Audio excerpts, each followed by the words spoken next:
You're listening to an Airwave Media Podcast. What does Sputnik have to do with student loans? How did a set of trembling hands end the Soviet Union? How did inflation kill moon bases? And how did a former president decide to run for a second non-consecutive term?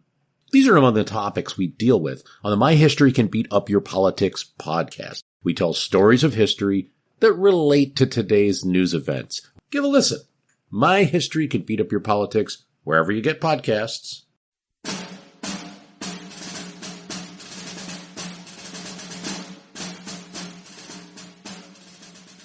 Soon after 1 o'clock, our pickets began to come into sight, returning before the enemy through the woods and slashing. The skirmish line of the enemy pursued them, and we could see both parties jumping over logs and making their way through the bushes, and hear at intervals the sharp reports of their rifles. A little later, a dense mass of men, about 2 rods wide, headed by half a dozen horsemen, marched toward us on the Williamsburg Road. They moved in quick time, carrying their arms on their shoulders, having flags and banners, and drummers to beat the step. Our 3 batteries opened simultaneously with all their power. Our regiment poured its volleys into the slashing, and into the column as fast as we could load and fire. The 104th Pennsylvania aimed at the column and at the skirmishers approaching its right front and flank. The regiment rushed forward with spirit, jumped a rail fence in its front with a shout and yell, but it was met so resolutely and with such a galling fire by the foe that it fell back in disorder and did not appear on the field as an organization again during the day. The 104th Pennsylvania falling back cleared the field opposite the advancing column and gave the 98th New York a better opportunity to fire upon it as it moved deliberately on. The charging mass staggered, stopped, and resumed its march again, broke in two, filled up its gaps, but sure and steady, with its flags and banners waving, it moved like the tramp of fate. Thinned, scattered, broken, it passed our right and pressed for the batteries. We poured our volleys into it, and the gaps we made, the lines we mowed, could be seen in the column, for we were only 10 or 15 rods away. The men behind pressed those before, and the head finally reached the redoubt.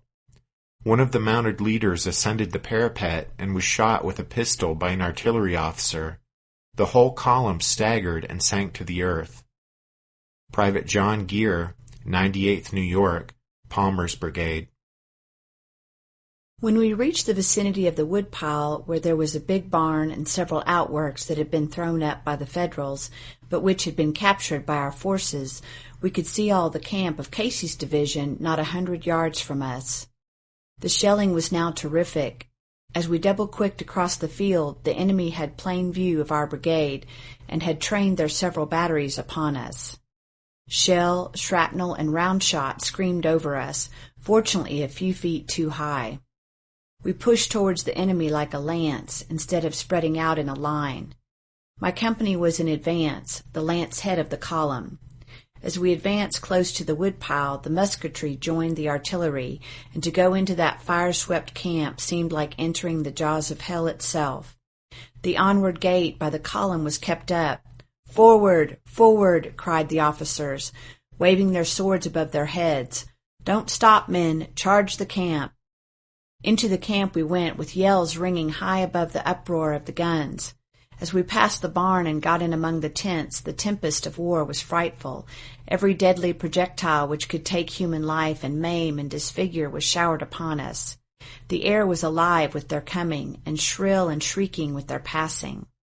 We could see no enemy, but the whole of Casey's division of some 1,000 men formed around their camp in the shape of a half-moon, pouring a converging fire at our brigade.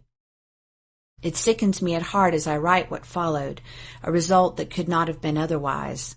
Mixed up, mangled up, crowded up among the breastworks, barn and woodpile, the brigade got bunched in a hump, lost its organization, and that splendid command of some 600 muskets was forced to retreat. From the half-circle on either side of the camp, the enemy rained a constant fire upon the struggling mass. Order disappeared. Discipline fled before that tempest. Within 5 minutes, all was over. Men fell in groups. The noise of the Federal bullets ripping through the fabric of the tents added to the horrors of the moment. Men screamed as the balls struck them. The officers shouted out unmeaning cries. The flag went down. Morrill, the color-bearer and tallest man in the regiment, sank to the earth. Corporal Diggs caught the colors, and he fell too. A private grasped them. He raised the staff, and in a second he sank face downward with a bullet through his heart. Another gallant private, named Harper, seized the staff from the dead man's hand and bore the colors the rest of the day. In 5 minutes, 74 officers and men out of our regiment fell. Private Alexander Hunter, 17th Virginia, Kemper's Brigade.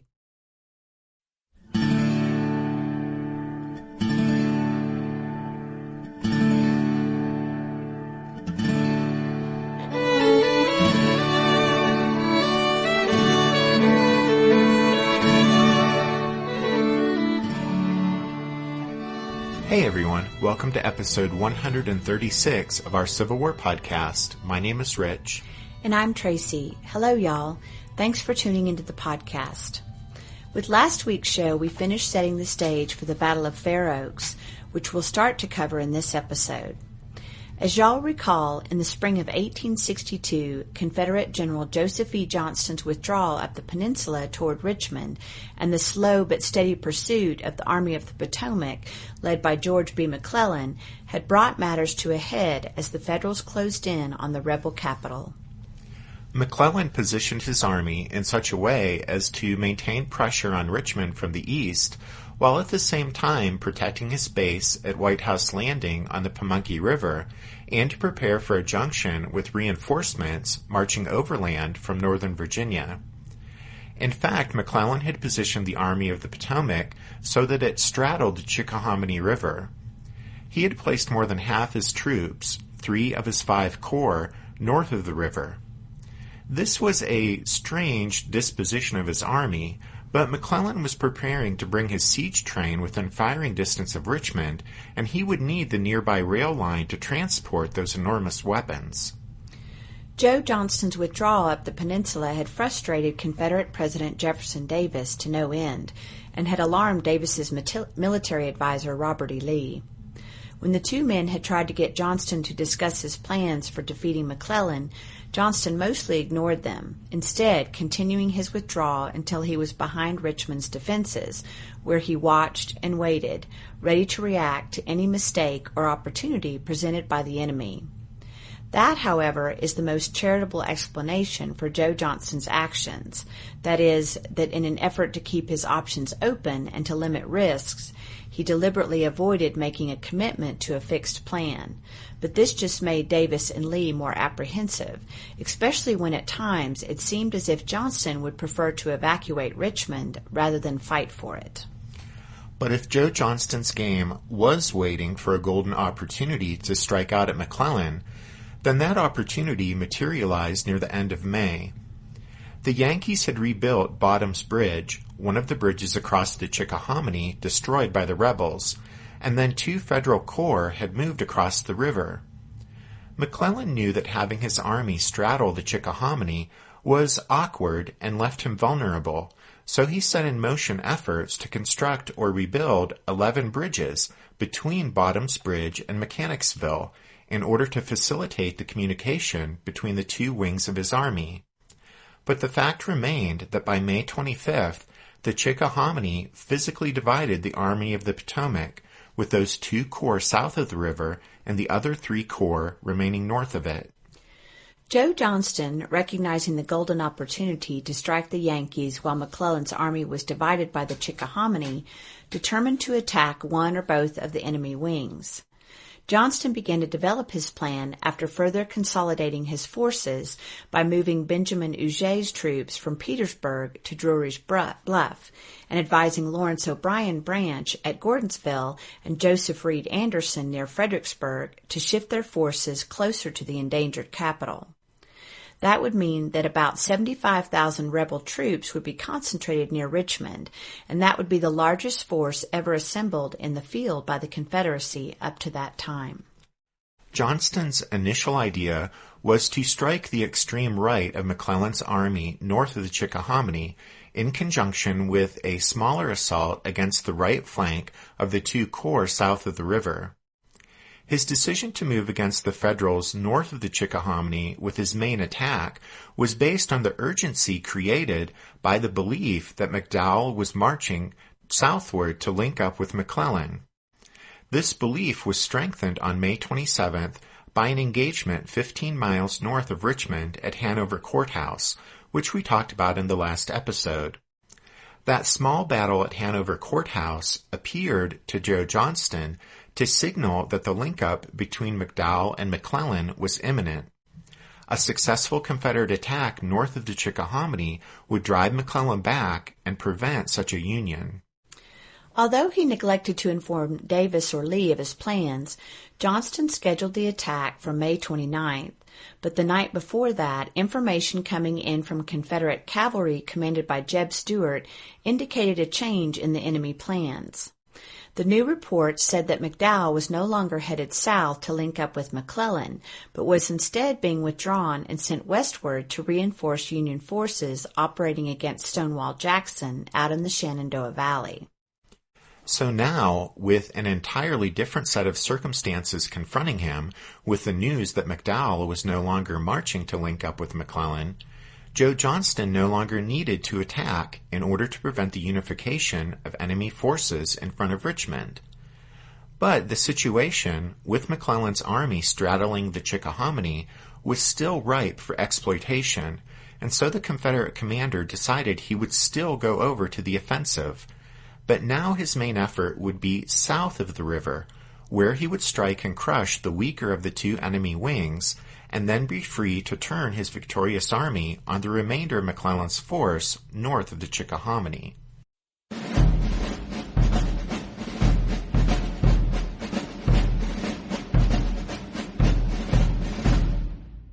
One of the Civil War atlases that we've recommended to you is the West Point one, and if you have that atlas handy, then you can turn to page 31 and find two maps that will help you make sense of the situation leading up to the Battle of Fair Oaks, and also the movements of each side during the battle. But even if you don't have those maps, you can still visualize the situation in your mind's eye. Just picture the Chickahominy River running generally northwest to southeast, and Richmond is just off to the west. North of the river are three Federal corps, those of Porter, Franklin, and Sumner. South of the river are two Federal corps, those of Keyes and Heintzelman. Joe Johnston's plan was to defeat the Federals south of the Chickahominy before help could arrive for them from north of the river. What made a Confederate victory even more likely was that on May 30th, a violent rainstorm struck the area and the Chickahominy rose 3 to 4 feet above normal. That meant the low, swampy bottomlands bordering the river became inundated and completely impassable. Corduroy roads disappeared in the mud, and swift currents ripped away the bridges the Yankees were working on. In short, it was the perfect time for the Confederates to attack the Federals south of the river, since under the circumstances it would be almost impossible for McClellan to reinforce them. Johnston's attack plan would take advantage of three roads emanating from Richmond.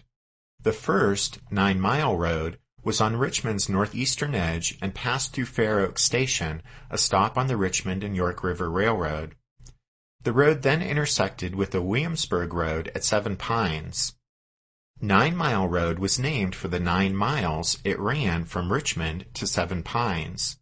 Fair Oaks was a mile northwest of 7 Pines and 6 miles from Richmond. To the south of 9 Mile Road was the Williamsburg Road, which followed a generally straight course east from Richmond 7 miles to 7 Pines and across the Chickahominy at Bottom's Bridge. At no time were 9 Mile Road and the Williamsburg Road more than 2¼ miles apart. The third road was the Charles City Road, which branched off from the Williamsburg Road roughly 2 miles beyond Richmond, traveling southeast. Beyond Charles City Road and Williamsburg Road, near 7 Pines, sprawled White Oak Swamp. So if all of that's confusing, here's really what you need to know. That Joe Johnston planned to use those three roads to strike the enemy south of the Chickahominy simultaneously, head-on, and on both flanks.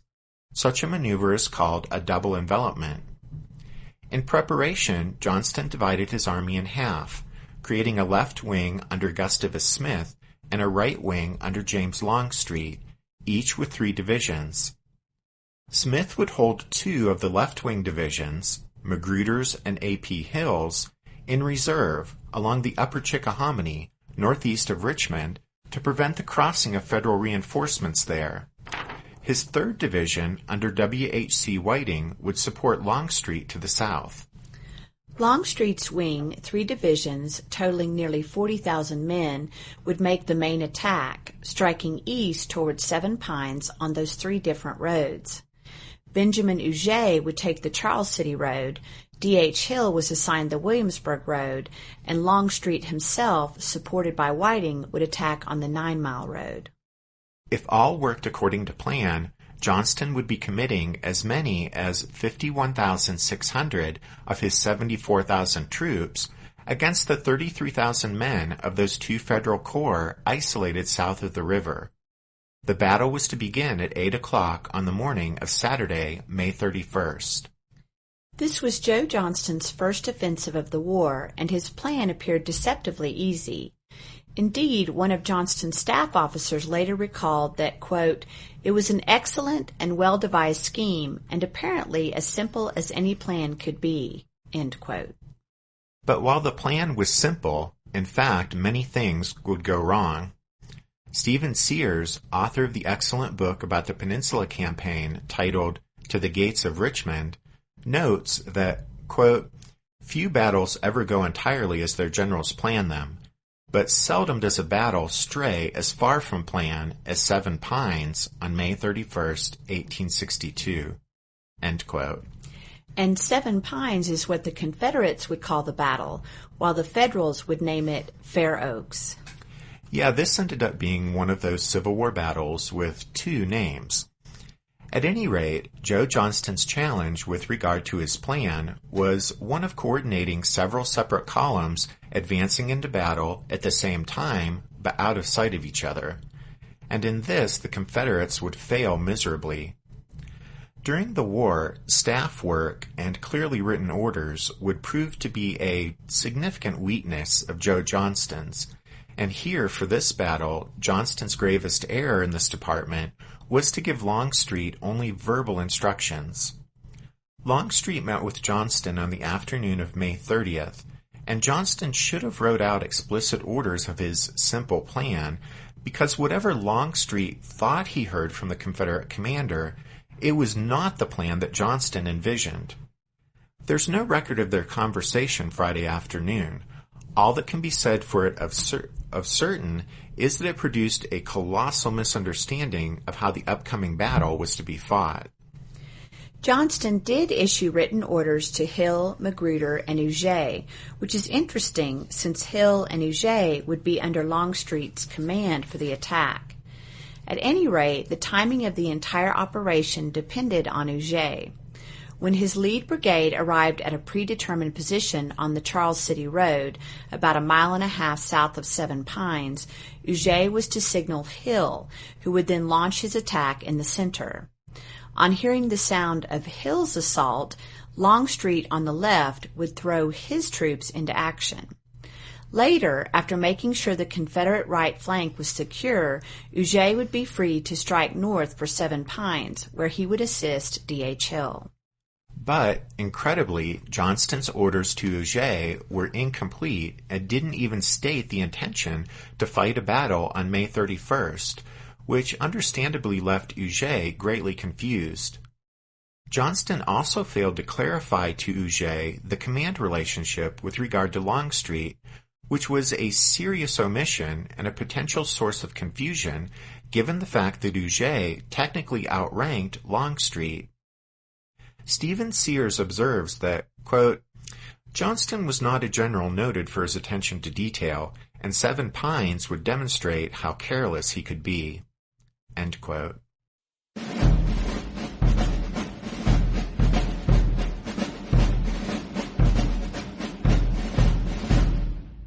Did archaeologists discover Noah's Ark? Is the rapture coming as soon as the Euphrates River dries up? Does the Bible condemn abortion? Don't you wish you had a trustworthy academic resource to help make sense of all of this?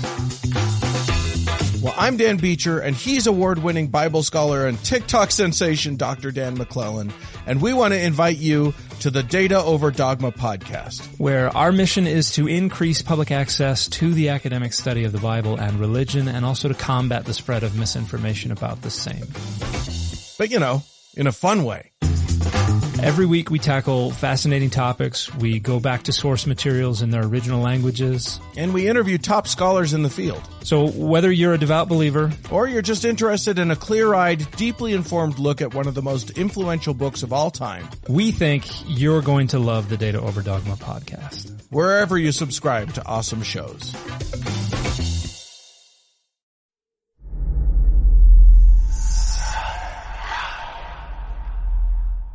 Hey y'all, spooky season is here, and if you're looking for a show to whet your appetite for a little haunted history, then I'd like to invite you to check out Southern Gothic, a chart-topping history podcast that explores some of the most infamous legends, folklore, ghost stories, and hauntings of the American South. We've covered all sorts of stuff from the Bell Witch of Tennessee to the disappearance of the Confederate submarine, the H.L. Hunley. Not to mention our deep dives into the local lore of some of America's oldest and most haunted cities, like New Orleans, Charleston, and St. Augustine. So, if you're ready for a little good old-fashioned Halloween storytelling with a commitment to quality historical research, then be sure to check out Southern Gothic today. It's available now on all your favorite podcast apps. At dawn on Saturday morning, May 31st, under low-lying clouds and on roads muddy from the previous night's rainstorm, the Confederate Army lurched into motion, marching eastward. Typically, Joe Johnston hadn't bothered to inform Jefferson Davis or Robert E. Lee of his plans, but with so many troops in motion that morning, practically everyone in Richmond knew that something momentous was occurring. Expectant crowds gathered early on the hilltops east of Richmond in hopes of catching a glimpse of the battle that might determine the fate of the city. The morning, however, passed, and no sounds of battle were heard. By noon, thousands of spectators were growing impatient. As John B. Jones, a War Department clerk, noted in his diary, they were, quote, venting their criticisms like an audience at a theater when some accident or disarrangement behind the scenes prevents the curtain from rising, end quote. The attack, scheduled to kick off at 8 a.m., started late because Longstreet took the wrong road. As a result of what Johnston later mildly labeled, quote, a misunderstanding, Longstreet, instead of advancing down the 9-mile road, marched his division south to the Williamsburg Road. This meant that Johnston's three-pronged assault would be reduced to 2. It also meant the attack would be hours late in getting started, for in moving the wrong way, Longstreet's 6 brigades at the Charles City Road intersection blocked the path of the division led by Huger, who was the key to launching the initial assault. Still well behind Confederate lines, Longstreet's men stopped to build a bridge across rain-swollen Gillies Creek, and then nearly 14,000 soldiers filed across one by one, and all the while Huger's division was forced to wait behind them. A bewildered Huger went to find Longstreet and located him at D.H. Hill's headquarters. Longstreet told Huger that he, Longstreet, was moving to attack with Hill and that Huger should follow the Charles City Road and support the main assault. This was the first that Huger knew of Longstreet's role in the attack, or indeed that Longstreet had been placed in tactical command of the day's operations, since, as we mentioned before, Joe Johnston's poorly written orders had left Huger in the dark. And so only D.H. Hill's march went as planned. Advancing east on the Williamsburg Road, Hill's men stopped about 1,000 yards short of the Yankee picket line and waited impatiently for the signal indicating that Huger had moved into place. Hill had about 8,500 men in 4 brigades. They were deployed on either side of the road in thick woods and tangled undergrowth. Visibility in such terrain was so poor that Hill, in an attempt to avoid friendly fire incidents, had each of the men in his division fasten a white strip of cloth to their hats and caps. At last, at about 1 p.m., Hill learned that Huger's lead brigade had come into position to the south on the Charles City Road, 5 hours late because of Longstreet's mistake in taking the wrong road. At any rate, D.H. Hill immediately launched his men forward toward the enemy division commanded by Silas Casey. Casey's men of Keyes' 4th Corps were the greenest troops in the Army of the Potomac. Casey's division was also under strength and poorly equipped. They were clearly the wrong outfit to put in a position as critical as Seven Pines, but there they were, and to make matters worse, Casey had failed to send out scouts or patrols. As a result, D.H. Hill's onrushing Confederates easily broke Casey's advance line, consisting of pickets in the 103rd Pennsylvania. As the rebels advanced, however, they ran into stiff resistance from Casey's main line of defense. The Federals were entrenched in a clearing behind an abatis, that is, trees felled so as to create an obstacle to advancing troops. The Yankees had thrown up a quarter-mile-long line of rifle pits, at the center of which was an unfinished 5-sided earthen fort, grandly known as Casey's Redoubt, which was defended by 6 pieces of artillery. For a time, the Federal line held, but the Confederates outnumbered the badly prepared defenders by nearly 2-1, and the attackers used this advantage to the fullest. Brigadier General Robert Rhodes led his troops against the front of Casey's Redoubt, and a brigade under Gabriel Rains swept around to the right and rear of the little fort. Rebel sharpshooters climbed trees at the fringe of White Oak Swamp, and from their lofty perches began to target the enemy cannoneers and their artillery horses inside the redoubt. D.H. Hill personally led Captain Thomas H. Carter's battery to a position from which Carter's guns could rake the enemy fieldworks. The commander of the Federal field guns in the little fort went down, and the redoubt's defenders began to scamper for the rear. Now the Confederates charged, and Casey's line was broken. Casey tried to rally his men. An officer remembered the general, quote, raging among his retreating men, hatless, his white hair streaming in the wind, end quote. Another officer later recalled that, although the division's camps were overrun, quote, old Casey was as brave as a lion, and remained while his men would stand. He lost everything but the clothes he stood in, end quote. As the surging rebels came streaming down the Williamsburg Road, 4th Corps Commander Erasmus Keyes sent 2 of Darius Couch's regiments, the 55th New York and the 10th Massachusetts, forward to check the enemy advance. But the New Yorkers were driven back, and the 10th Massachusetts was threatened with encirclement. A captain in the 10th wrote of how, quote, it really seemed as though a man could not live there one moment. There was a perfect hissing in the air above and around us of grape and canister, shot and shell, bullet slugs and buckshot, end quote. Nearly surrounded, the Massachusetts men joined in the retreat.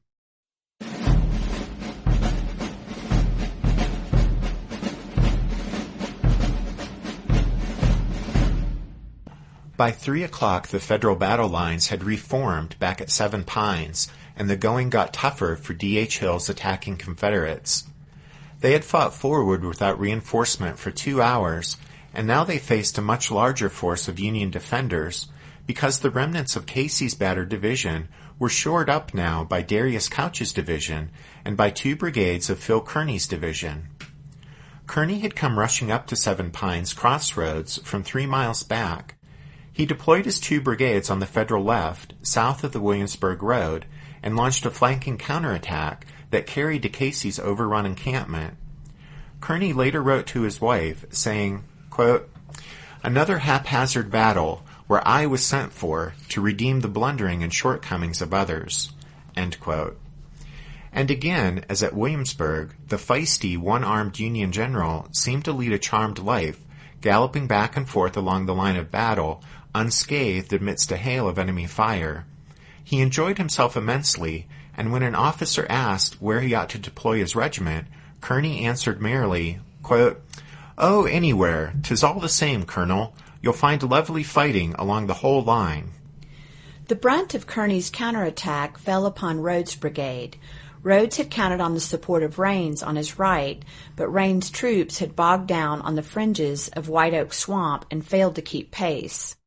The going was tough enough even for Rhodes' Alabamians and Mississippians, as in spots they had to fight in swamp water that was hip deep and prop their wounded up against tree trunks to keep them from drowning.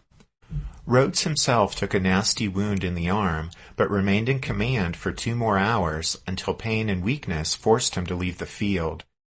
He turned over command to an energetic 30-year-old Georgian, Colonel John B. Gordon of the 6th Alabama. A businessman who had been trained in the law, Gordon had begun his military career only the year before when he was elected captain of a company of men from the hill country of Georgia and Alabama known as the Raccoon Roughs. His wife had followed him north to Virginia, and that afternoon she sat on a hilltop outside Richmond, just a few miles away, listening to the fierce sounds of battle. A companion said Fanny Gordon was, quote, pale and quiet, with clasped hands, statue-like, with their face toward the field of battle.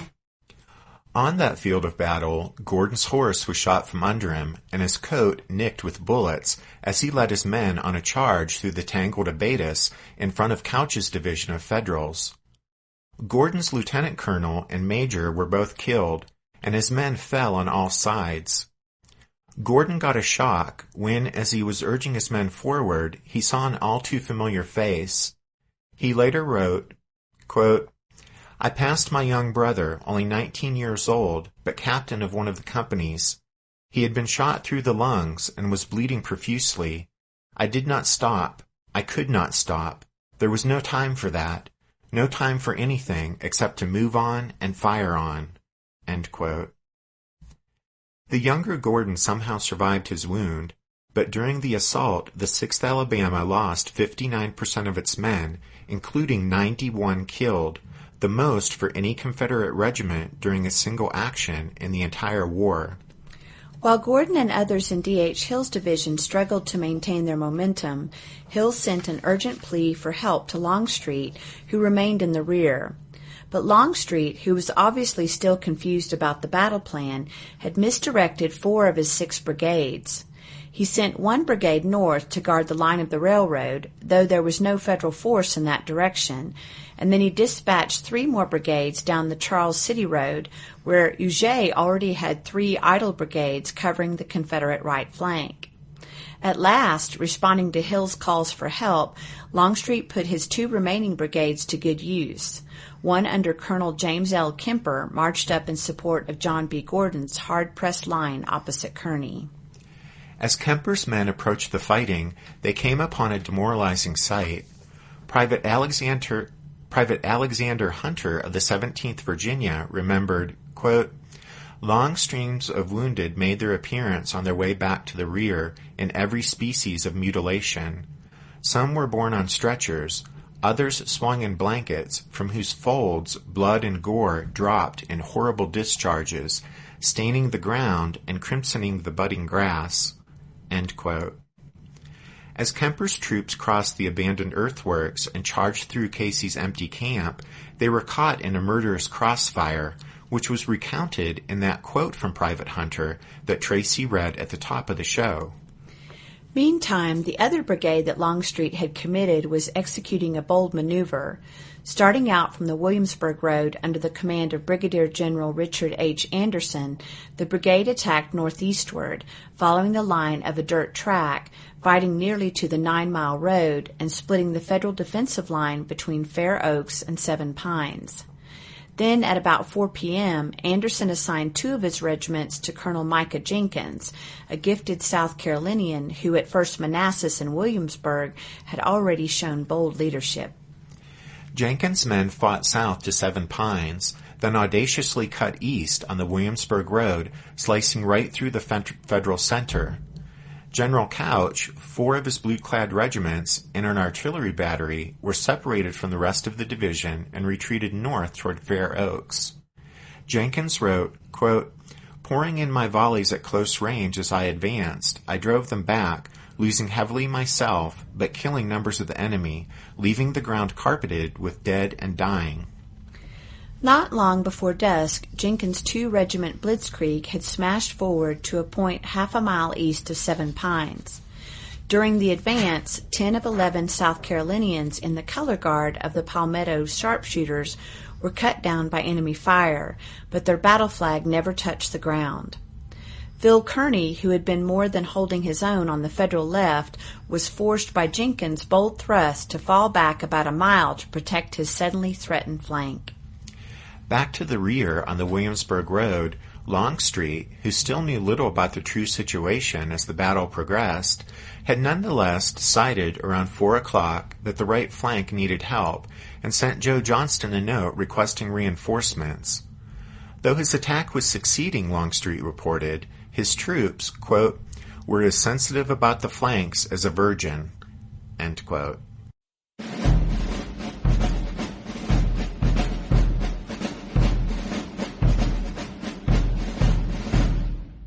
Joe Johnston would never admit publicly that his battle plan had miscarried right from the get-go, and he even later persuaded Gustavus Smith to alter his official report so as to say nothing of Longstreet's failings.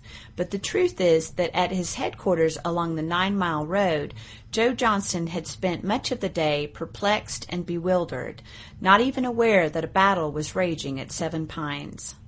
One of the few things Johnston did know was that Longstreet inexplicably had taken the wrong road.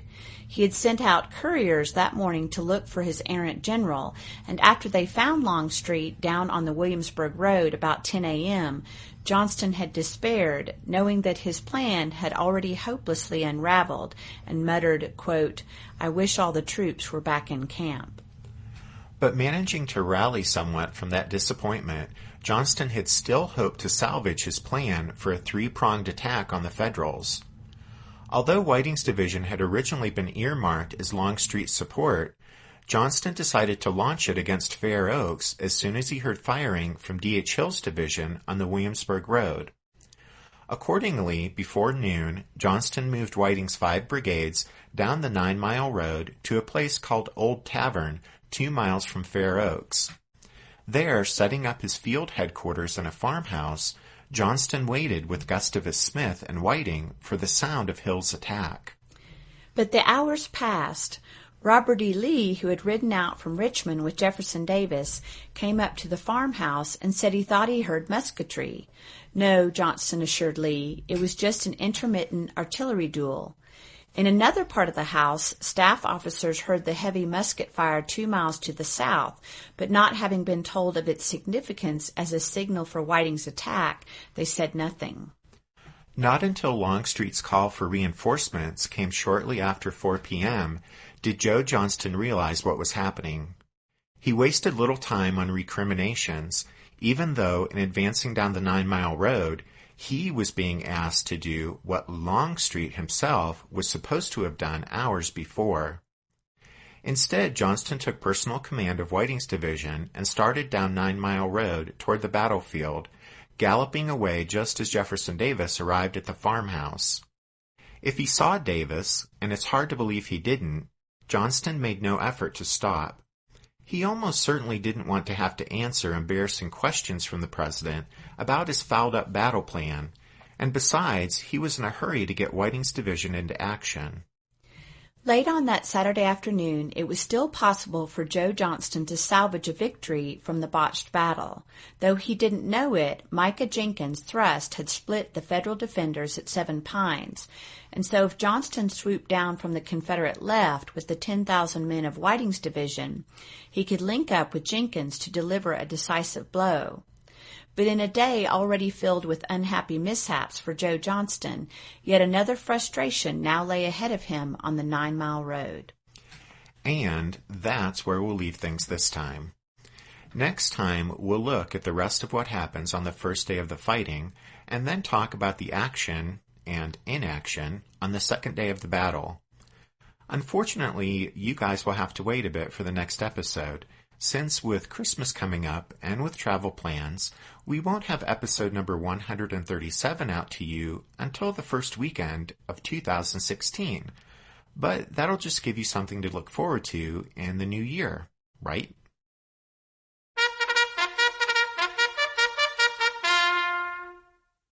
that means it's time for this episode's book recommendation.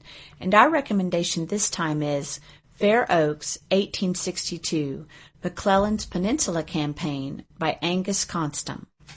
This is an offering in Osprey Publishing's campaign series, and it follows the same format as the other books in that series, with lots of great maps and illustrations.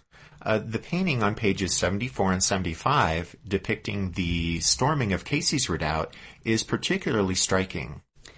Don't forget you can find all of our book recommendations at the podcast website, which is www.civilwarpodcast.org. We have some new members of the Strawfoot Brigade to thank this week: Nick H., Fred H., Joe F., and Joe B. And you members of the Strawfoot Brigade can look for a little something in your stockings, probably Christmas Eve, since that's when we plan on having the next New Orleans episode out to you guys. And then as we close, we also wanted to thank Edward R. in Georgia for his donation this past week. And thanks to all of you for listening to this episode of The Civil War, 1861 to 1865, a history podcast. Tracy and I do hope you'll join us again in 2 weeks' time when we'll continue with our discussion of the Battle of Fair Oaks. But until then, happy holidays and take care. Thanks, everyone. Bye.